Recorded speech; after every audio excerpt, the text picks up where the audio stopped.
Hello, everyone, and welcome to the Scribbler podcast.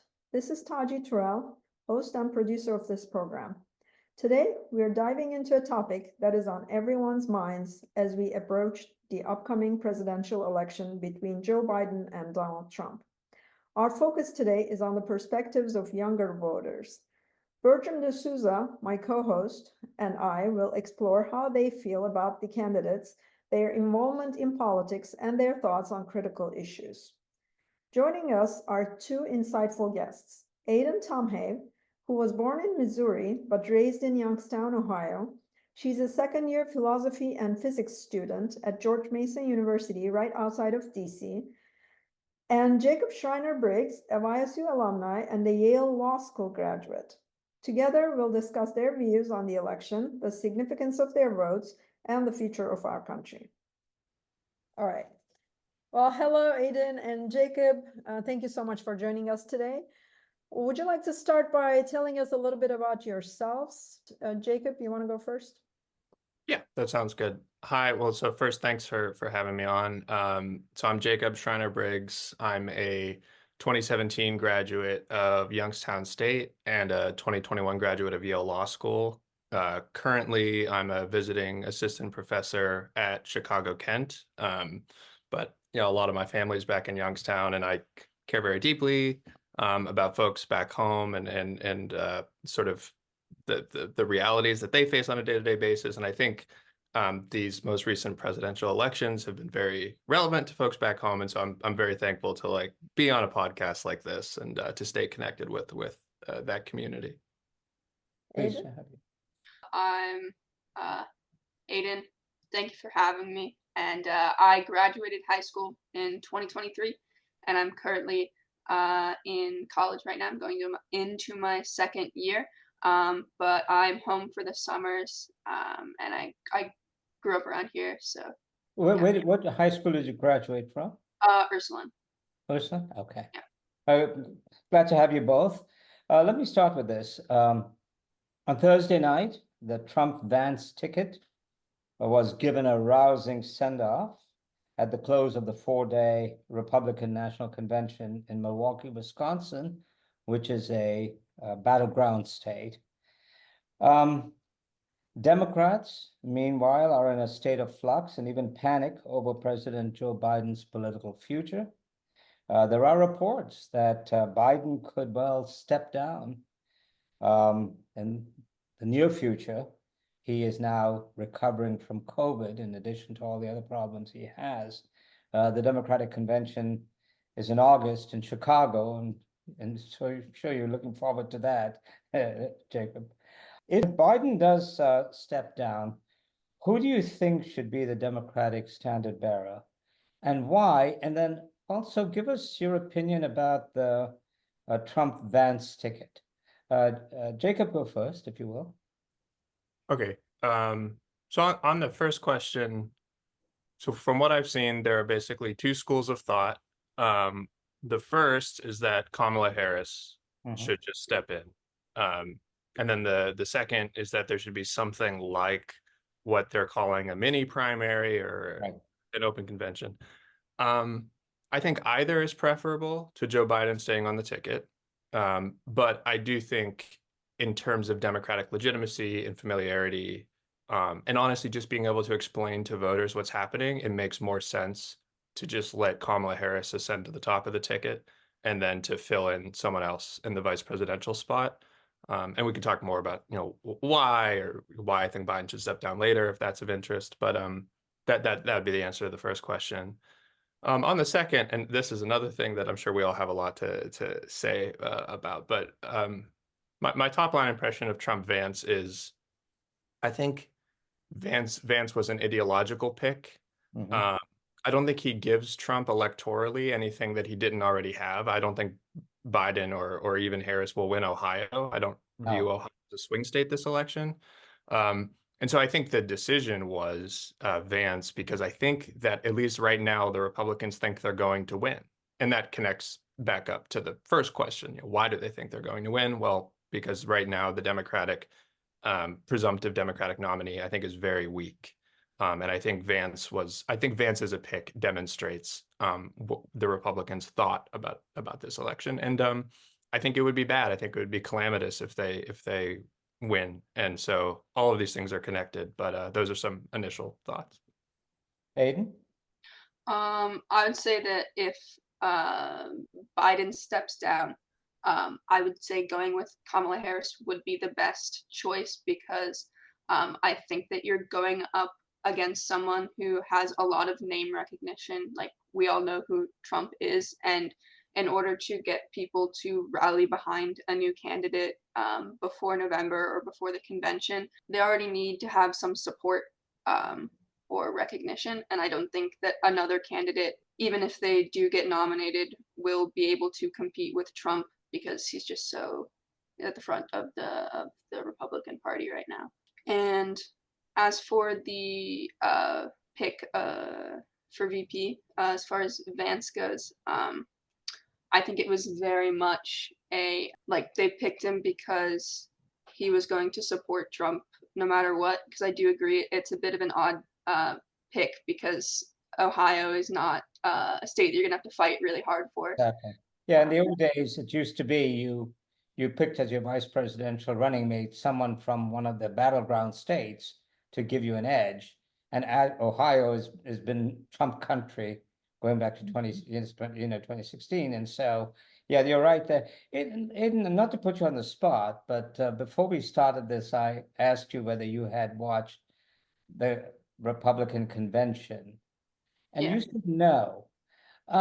Could you, and since you're much younger than than at least me, and then of course maybe a little younger than Taci and Jacob, could you explain why you chose not to watch the convention?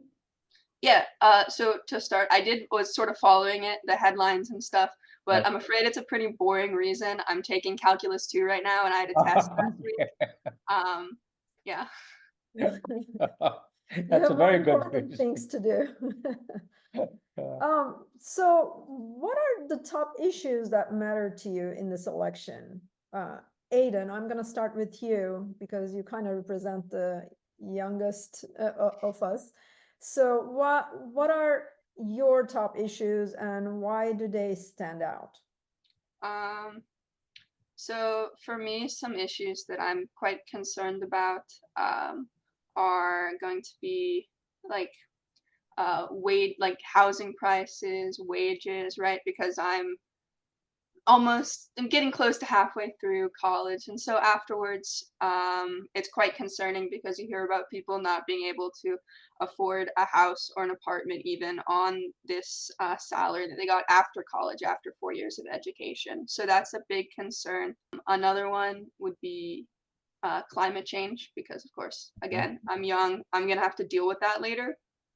And I think for me and a lot of people right now, pretty issue that's in the forefront of everyone's minds would be Palestine and things like that. And I think that that's probably pretty common among people my age because we're seeing horrible videos of people being bombed and things like that.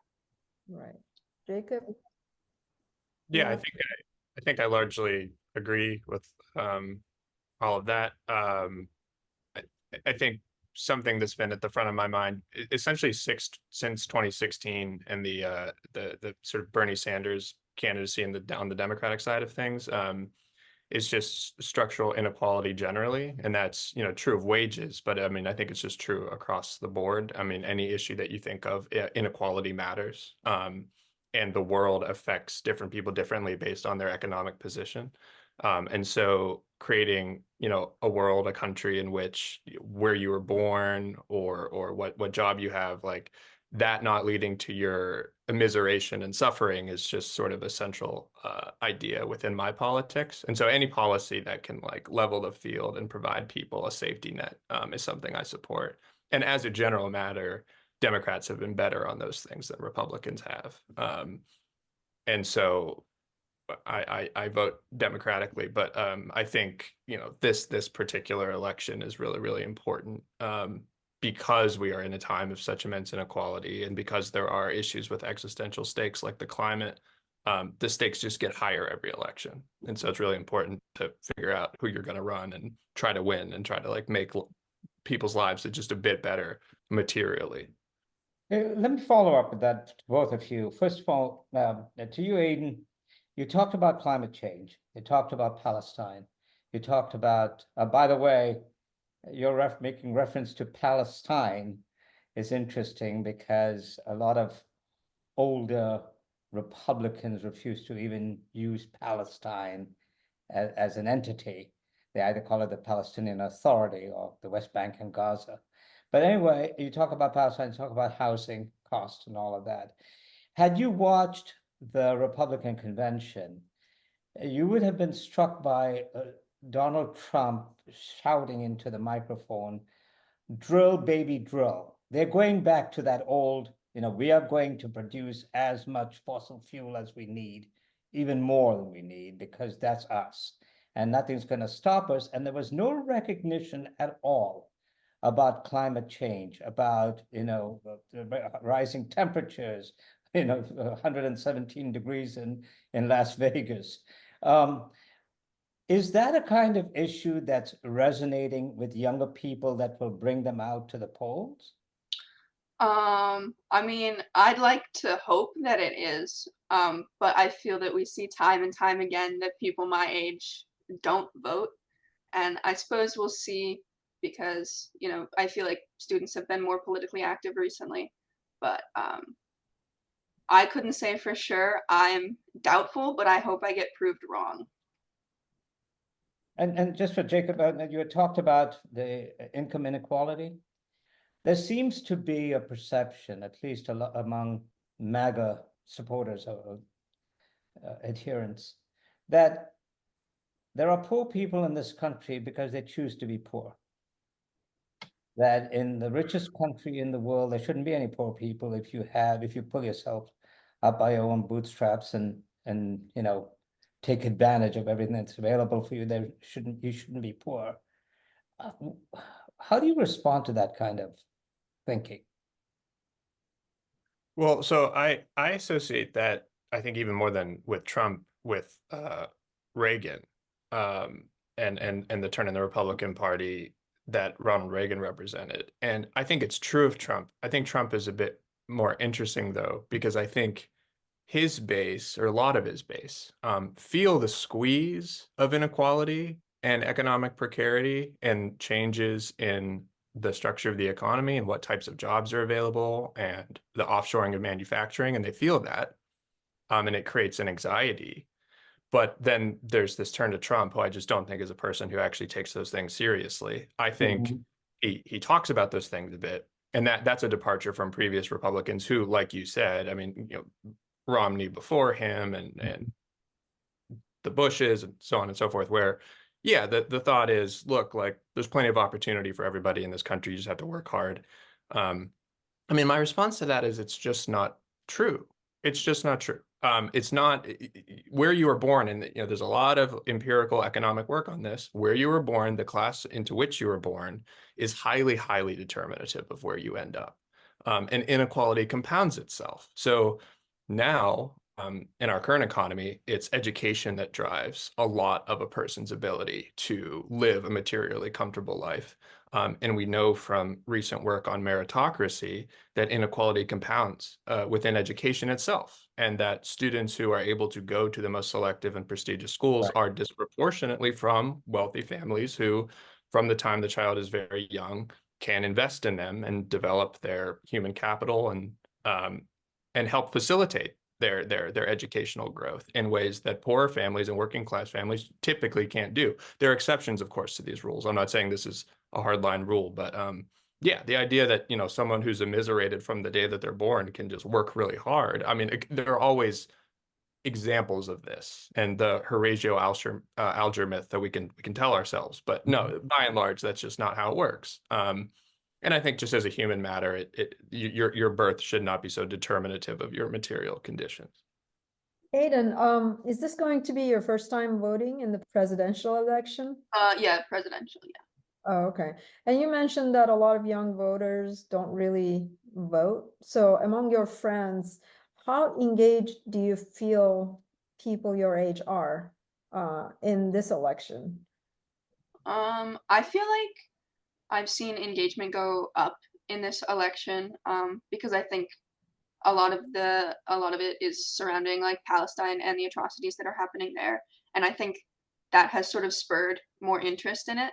And I'd say that for the most part, my friends are probably pretty politically active, but these are also people in an honors college on a college campus right outside of DC. So I would hope they're a little bit more politically active. Perhaps you could generate some interest while you're at home with others of your age. Hopefully. So Yeah, you I was working on my coworker. I was like, please register to vote. So you feel like your friends from outside the university are less engaged? I would say, actually, no, I'd say they're pretty engaged. My friends, even outside the university. Not all of them, but a lot of them, I think, are. Before we go further, before I come to you, Jacob, and then also you can weigh in, Aiden, on JD Vance. The Palestinian issue is an issue that's resonating, and as you said, because of the images of what's happening in Gaza, and you know, with all the hundreds of thousands, you know, victims. But I've spoken to members of the Arab community.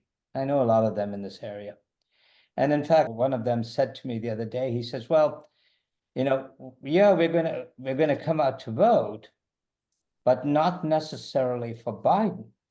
The Palestinians in the Mahoning Valley are angry, and Palestinians across the country are angry because they see this continued support for Israel in armaments and all of that, even with the Biden administration. And so there's that pushback in Detroit and other cities that have large Arab communities. So Aiden, talk to us about the Palestinian issue and how you frame it in your mind and how your friends and you talk about it.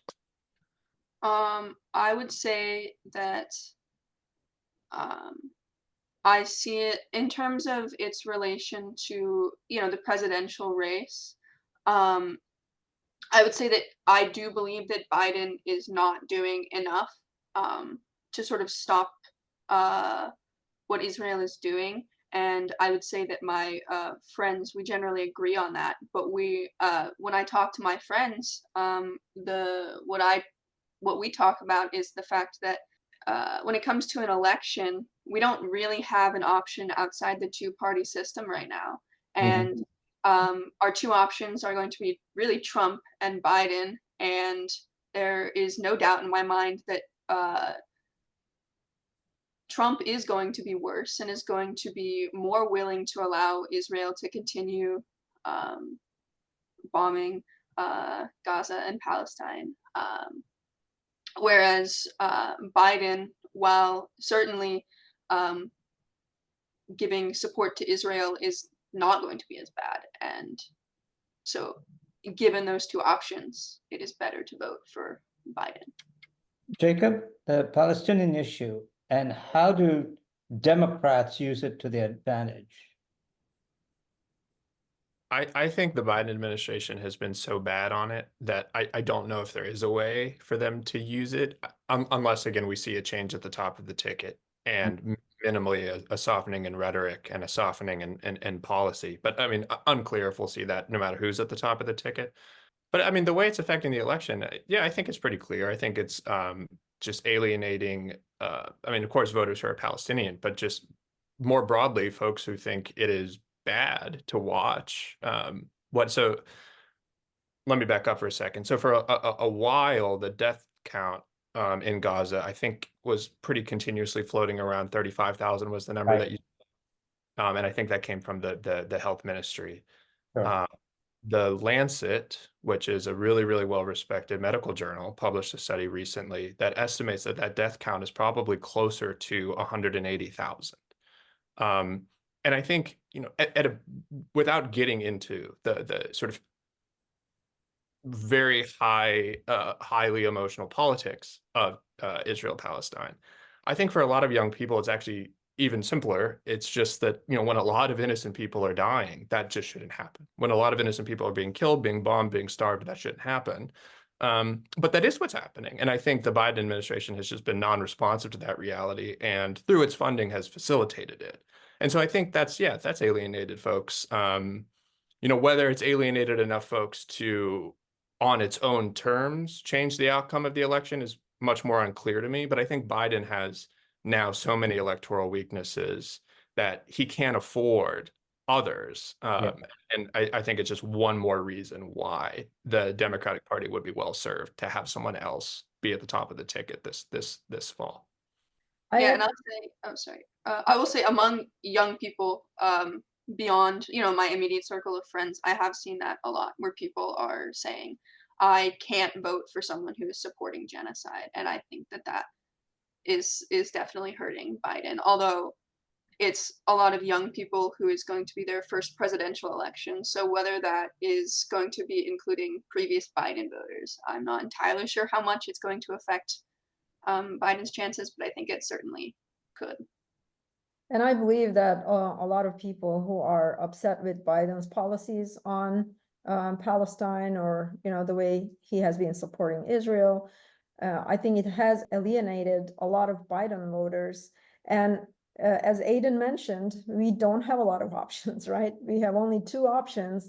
And even though we all think that, okay, Biden might still be a better option compared to the alternative, a lot of people who have been voting for Biden are not going to vote for either candidate in this election. And I believe that this is the case for a lot of people in my circle who are planning not to even vote this election because they think it's not going to make any difference. But that I find that interesting because if you remember in the primary in Michigan, for example, a lot of the Arab American voters did not vote for Biden, but chose, to a third party or whatever it was that, none of the above, or however they did that, which it almost seems to me self-defeating because if, as we all have agreed, there are only two choices here. There is the third party candidate is not going to do anything. So if there are only two choices, and I know it's the lesser of two evils, you have to think that what is in the best interest, and who would do a better job, and can that person be reasonable as far as being approached into changing its position?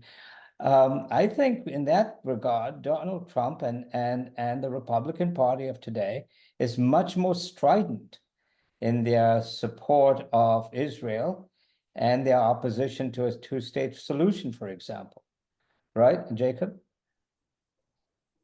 Yeah, I think on the issue, there are no good choices. The self-defeating thing is complicated. So just on the substance, yes, Sure. I think it's just, or there are no good choices, and maybe one is slightly better than the other.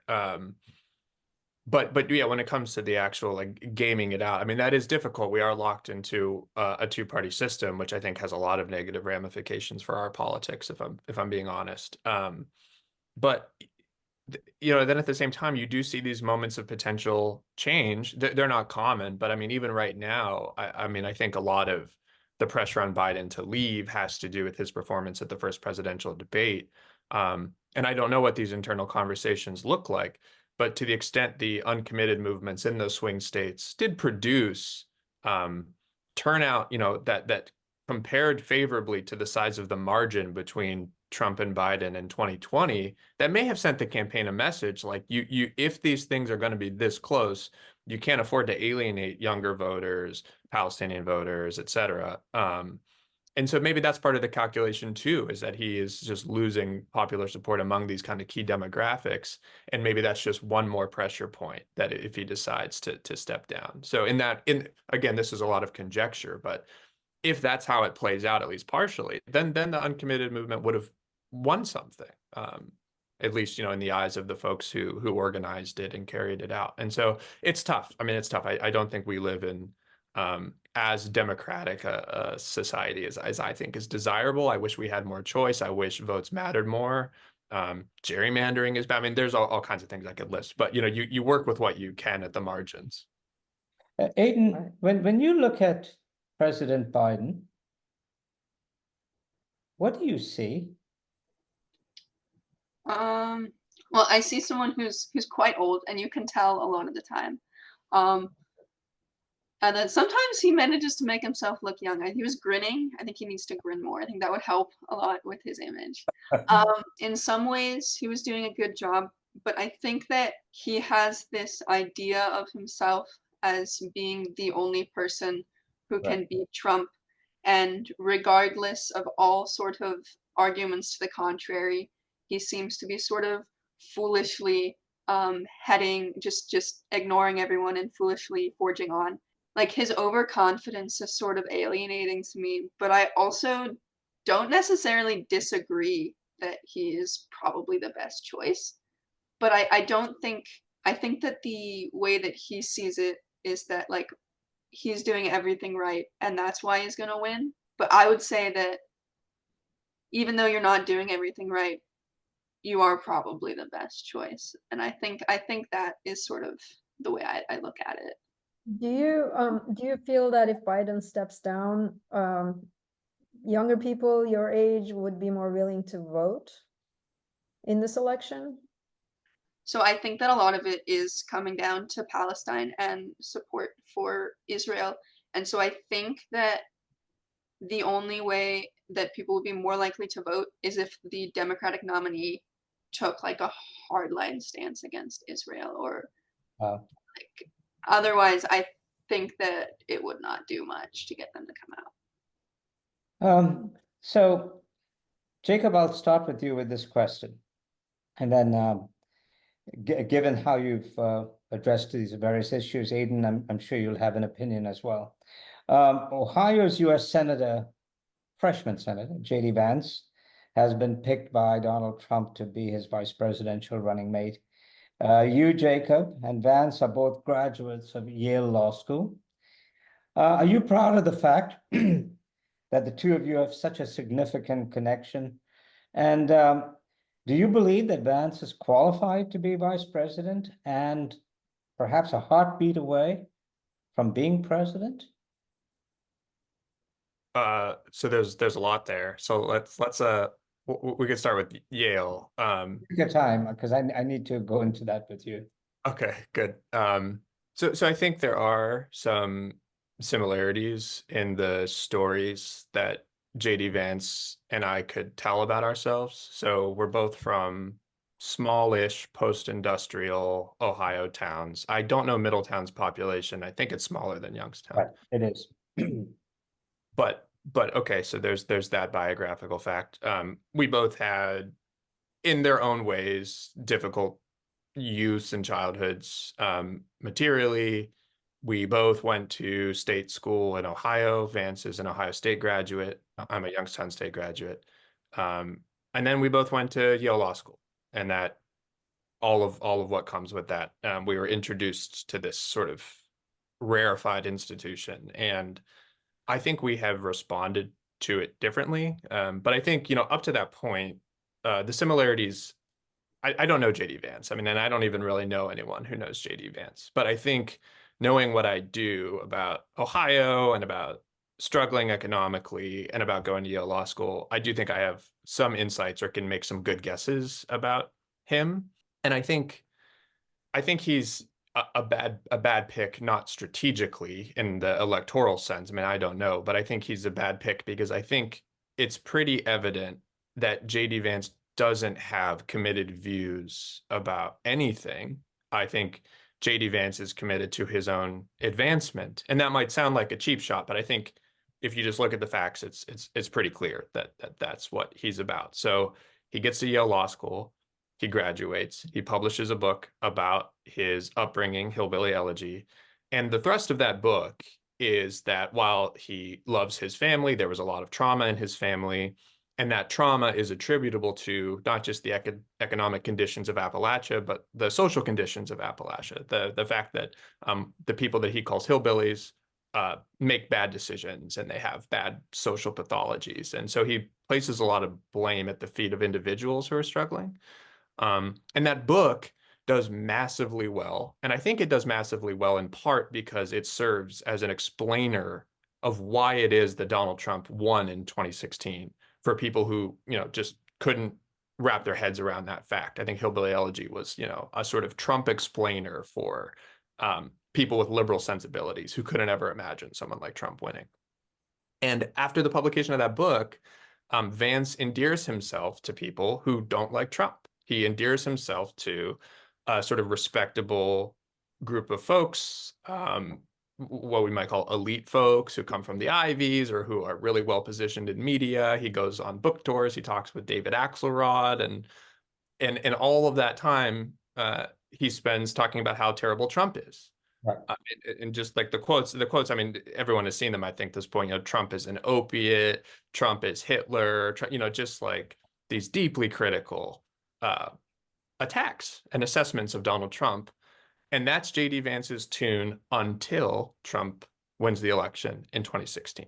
Mm-hmm. And then suddenly Vance wants to tell us that the media had fooled him or something. That's why he criticized Donald Trump, because the media had fooled him. And, as someone who has all these credentials that everyone talks about, you would think that it wouldn't be so easy to be fooled, that you would stand on what you said. But he doesn't. And why doesn't he? Well, because J.D. Vance has always gone, I think, where the political wind is blowing. And I think that's just been true ever since his graduation from Yale Law School. I think Vance is interested in ascending the ladder of power and prestige, and he saw an opportunity with Trump to do that. And so for that reason, I think he's a bad pick. I mean, I don't, setting aside what he may actually believe or not believe, I don't know how committed he is to these views. I think the fact that he is someone who is so malleable, depending on the circumstances and depending on the opportunities in front of him, that he's willing to change his tune entirely, speaks very poorly of him. And yeah, I think it just makes him a kind of odious figure in American politics. I think you should believe in something and tell voters what you believe in. And I just don't believe that J.D. Vance believes in anything but himself. And he's also and it's obvious during the U.S. Senate race against Tim Ryan. Had Trump not endorsed J.D. Vance, Vance would not have won. That's a reality. The numbers show it. And indeed, Trump belittled J.D. Vance when Trump came to Youngstown and actually made that statement. J.D. Vance wants my endorsement. He's kissing my ass. And, to me, it was such a demeaning statement for somebody. And yet Vance shrugged it off as a joke. And it sort of says so much about a person who has no self-respect, that you would allow someone else to talk to you in that way, talk about you, and when your family's around you. And so it seems to me that Vance is so power hungry that as vice president, if Trump wins and J.D. Vance is in the White House, as vice president, you're not going to get, Trump is not going to get any advice that is contrary to what he wants to hear. And that's a problem, where you have everybody saying, yes, sir, and no one raising issues or raising questions, right? Yeah. I mean, I think so. And I think, the campaign, that sort of self-debasement is just, again, further evidence that what J.D. Vance is interested in is doing the things he needs to do to get what he wants. And what he wants, I think, is power and prestige, and broad acceptance as someone who's significant. And he sees Trump, maybe correctly, as a gateway to that, but at the cost of, his own self-respect, his previously held views. I mean, all of that can be sold at a price, it seems. And maybe the price was the U.S. Senate, maybe the price is the vice presidency. But I just don't think it speaks very well of a person who so evidently is not committed to any type of view and is willing to dispense with all of it for the sake of their own professional or political advancement. And I think, again, it's just, I don't mean to take cheap shots at this person who I do not know personally, but I think if you just look at the facts that are in front of all of us, it is undeniable that he's an opportunist. And I don't think people should be opportunists in that way. I think people should develop their own beliefs, develop their views, work through them with their neighbors and their communities, and then in good faith, try to exercise their democratic power responsibly based on what they actually believe. And I just that isn't J.D. Vance in any way. Aiden, do you have an opinion about Mr. Vance and his being the vice presidential pick for Donald Trump? I would say that, my opinion, I feel, of any sort of Trump VP is going to be a dislike, no matter who he picks, based purely on their political views. But in terms of Vance specifically, I don't have a lot of respect for him because it seems like he's trying to pretend to be all these things. Like, if you look at a map of sort of Appalachia, he's not really from Appalachia, right? And like was said, like he changes his political views as the situation suits him. And so I think that beyond simply not liking his politics, I don't really like him, sort of. And he's this rags to riches story that was told at the convention that resonated. There's a post that's making the rounds and then on the internet, and it says this: Vance grew up in a 4-bedroom suburban home in Ohio in a family that earned a little over $175,000 a year in today's dollars, and paid for his golf lessons. He eventually overcame this tragic upbringing to attend Yale Law School. So there are obviously holes in his life story. It's not the way he portrays it. And indeed, there are some reports that he was trying to even distance himself from his book as more and more people pointed out, the sort of the reality as opposed to the fiction. And so, yeah, you're right. I mean, you don't know what to believe when you talk about J.D. Vance. And so I think that's something that is going to have to be dealt with, I guess. And I'm hoping, like Aiden said, I'm hoping, younger voters pay attention to this kind of, this issue in particular. The vice presidential is not something to dismiss, especially, given Donald Trump's age as well. So, yeah. Well, I mean, as we are coming to a close, what advice would you give to other young people who might be feeling disillusioned or apathetic about voting? Aiden, you can talk about your age group. Yeah, I would say, for me, specifically this election, sort of the way that I look at it is that I'm sort of voting for a Supreme Court. I know we haven't brought that up at all, but I think that if Trump gets elected, we get 2 Supreme Court justices retiring and a super majority, conservative super majority for the next 40, 50 years. And maybe not that long, but for years. And I would say that like that and a Trump presidency, I would say, would be disastrous. And so I would say that we're not voting, you don't necessarily need to vote for a particular policy or action that the Democrats are taking, but what you really need to do is vote against what the Republicans are doing or what Trump is gonna do. And I think that is a better way to look at the election than what is Biden doing for Palestine, what is Biden doing for me, what is Biden doing for my student debt. And I think that I would say try to look at it from that angle, because it will be worse on one side than the other. Jacob? I don't know what advice I would give, unfortunately. I mean, I think that sounded like, good advice. I do leave it to people to sort of think through things critically, and try to deal with information as honestly as they can. I mean, I would say, and this is why I think, what we started the show with about Biden is really important. I think part of the function of a presidential campaign is for the parties and the candidates to tell a story, and I don't mean make things up necessarily, although of course some candidates do that, but to tell a story, to prosecute a case about why it is that their vision, their accomplishments, their goals are good for people.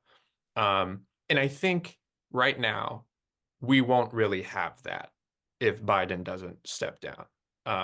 I just do not think, and this is setting aside the merits or detriments of his, political program. I think he needs to be able to tell a story so that we don't have Trump, the second Trump term. And I just don't think he's in a position to tell that story. I just don't think he's descriptively capable of it. And I think we all saw that with our own eyes. And I think it's really deeply important, not just for, why young people might vote the way they vote, but for anybody to be able to watch candidates campaign and get a sense of the competing visions for the country. And especially right now with the potential of a second Trump term, it is deeply important for Democrats to be able to tell a good story, and a strong story, and make their case. And I don't think that's possible right now. And so maybe my advice is less to voters and more to the Democratic Party. And it's get someone at the top of the ticket who can prosecute that case, and then the votes will come, but you have to be able to make your case. Well, thank you both. It was great. Perhaps we'll do this again if there is a change at the top of the ticket, and we can bring you back. But this was very good. It was very insightful, and we appreciate it. And we'll chat again soon. Thank you. Thank you, guys. Good, thank you. Thank you.